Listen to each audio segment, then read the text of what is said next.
Assalamualaikum warahmatullahi wabarakatuh. Perkenalkan, nama saya Winda Tirasnika dengan NIM 2018-53069.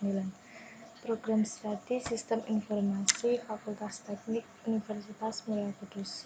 Di sini saya akan mempresentasikan pada video pertemuan ke-9 mengenai pengendalian sistem informasi.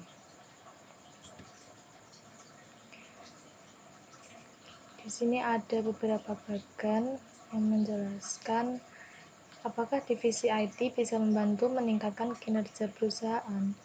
Nah, perusahaan ada beberapa definisi yang melalui proses audit TI yang menghasilkan continuous improvement.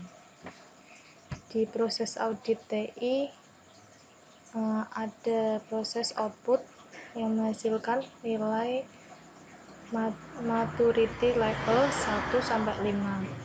Yang kedua, rekomendasi. COVID Framework. Di sini COVID Framework kemarin sudah ada materi di COVID sendiri. Ada IT Research yang meliputi data, information system, teknologi, fasilitas, dan human research. Proses IT proses yang terdiri dari plan, organisasi, query dan implement, pengadaan dan implementasi, deliver and support, pengantar dan dukungan, monitor dan evaluasi. Lalu proses business requirement yang meliputi efektivitas, efisiensi, rahasia, integritas, ketersediaan, pemenuhan, rehabilitasi, dan kehandalan informasi. Slide selanjutnya, COVID terdiri dari 4 domain, yaitu planning dan organisasi, acquisition dan implementasi, deliver and support, monitoring dan evaluasi. Pengendalian sistem informasi transaksi keuangan. Sistem informasi transaksi keuangan. Di sini ada sistem informasi yang digunakan untuk proses keuangan atau pendataan keuangan. Sistem ini bisa berupa sistem informasi akuntansi atau hanya sistem transaksi keuangan. Ancaman-ancaman atas SIA. Salah satu ancaman yang dihadapi perusahaan adalah karena bencana alam seperti kebakaran atau panas yang berlebihan, banjir, gempa bumi, badai angin, dan perang. Ancaman kedua bagi perusahaan adalah kesalahan pada software yang tidak berfungsinya peralatan, seperti ada kegagalan hardware, kesalahan atau terdapat kerusakan pada software, kegagalan sistem operasi, gangguan dan fluktuasi listrik, serta kesalahan pengiriman data yang tidak terdeteksi.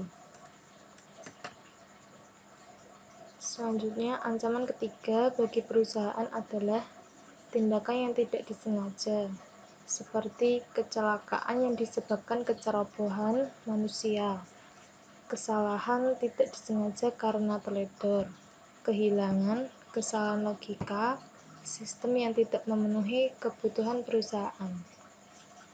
Ancaman keempat yang dihadapi perusahaan adalah tindakan disengaja, seperti sabotase, penipuan komputer, penggelapan.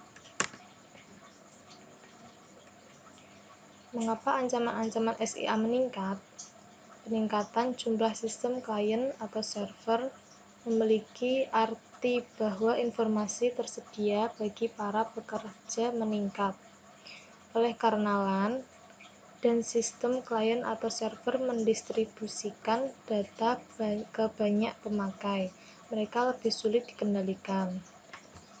WAN memberikan pelanggan dan pemasok akses ke sistem dan data mereka satu sama lain, yang menimbulkan kekhawatiran dalam hal kerahasiaan. Maka dibutuhkan pengendalian internal. Apakah definisi dari pengendalian internal itu? Pengendalian internal adalah rencana organisasi dan metode bisnis yang dipergunakan untuk menjaga aset, memberikan informasi yang akurat dan andal, mendorong dan memperbaiki efisiensi jalannya organisasi, serta mendorong kesesuaian dengan kebijakan yang telah ditetapkan. Pengendalian sistem informasi. 4 prinsip keandalan sistem. Pertama, ada ketersediaan. Sistem tersebut tersedia untuk dioperasikan ketika dibutuhkan. 2. Keamanan. Sistem dilindungi dari akses fisik maupun logis yang tidak memiliki otorisasi. Ketiga, dapat dipelihara. Sistem dapat diubah apabila diperlakukan tanpa mempengaruhi ketersediaan, keamanan, dan integritas sistem. Integritas. Pemrosesan sistem bersifat lengkap, akurat, tepat waktu, dan diotorisasi. Selanjutnya, kriteria yang digunakan untuk mengevaluasi prinsip-prinsip keandalan. Bagi prinsip keandalan di atas, 3 kriteria berikut ini dikembangkan untuk mengevaluasi pencapaian prinsip-prinsip tersebut.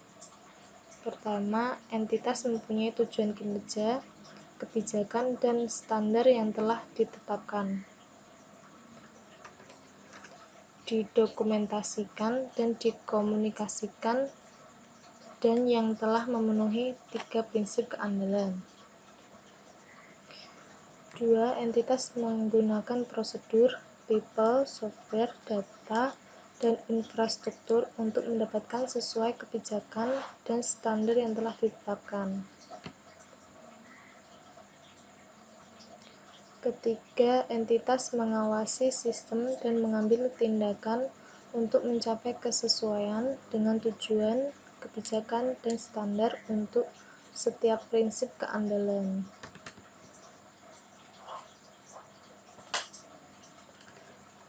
Pengendalian yang berhubungan dengan beberapa prinsip keandalan. Perencanaan strategis dan penganggaran, mengembangkan rencana keandalan sistem, dan melaksanakan dokumentasi. Pengendalian yang berhubungan dengan beberapa prinsip keandalan. Dokumentasi dapat diklarifikasikan menjadi 3 kategori dasar, yaitu dokumentasi administratif,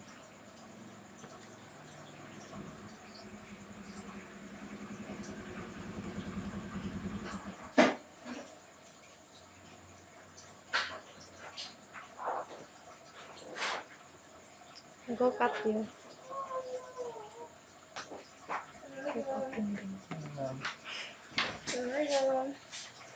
Apaan iki model laporan iki saya kuliah ngene. Bella, aku kok akhir rekaman Bella. Iki malah neng kene minggir. Minggir kene kono iki jalan iki lho. Kayak kawin. Kayak Pak Yudi deh.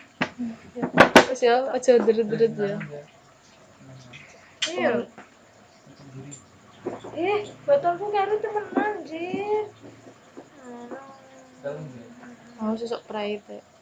Itu sama prai. Dedek kono rong dino. Cepukno iku. Aku. Wis ya meneng. Selanjutnya iki lho. Bel. Iya. Ki wis bel. Dan dia gak iso diupload ya bel. Pengendalian yang berhubungan dengan beberapa prinsip keandalan. Dokumentasi dapat diklarifikasikan. Kamu tangan-tangeti tak jomplang lho kalau. Gue gini agung gue loh. Kambing. Pengendalian yang berhubungan dengan beberapa prinsip keandalan. Dokumentasi dapat diklarifikasikan menjadi 3 kategori dasar, yaitu dokumentasi administratif, mendeskripsikan standar dan prosedur untuk pemrosesan data. Dokumen sistem mendeskripsikan setiap sistem, aplikasi, dan fungsi utama pemrosesannya. Dokumen operasional mendeskripsikan hal apa yang dibutuhkan untuk menjalankan sebuah program. Ketersediaan meminimalkan waktu kegagalan sistem, pemeliharaan untuk pencegahan, sistem pasokan tenaga listrik yang stabil, batas toleransi kesalahan, bencana pemulihan dari bencana, meminimalkan gangguan, kerusakan, dan kerugian, memberikan cara alternatif memproses informasi untuk sementara waktu, meneruskan jalannya operasi normal sesegera mungkin, lalu melatih dan memperkenalkan personil dengan operasi perusahaan, prioritas proses pemulihan, jaminan, data dan file program cadangan, pengamanan elektronis, konsep rekonstruksi bertingkat, prosedur pengulangan, penugasan khusus, fasilitas cadangan komputer dan telekomunikasi, uji dan revisi periodik, dokumentasi yang lengkap, mengembangkan rencana keamanan, mengembangkan dan memperbarui terus-menerus rencana keandalan yang komprehensif adalah salah satu pengendalian penting yang dapat diidentifikasikan oleh perusahaan. Pertanyaannya adalah, apa yang dibutuhkan, siapa yang dapat mengakses informasi, kapan mereka membutuhkan, dan pada sistem yang mana informasi berada. Terima kasih. Sekian. Wassalamualaikum warahmatullahi wabarakatuh.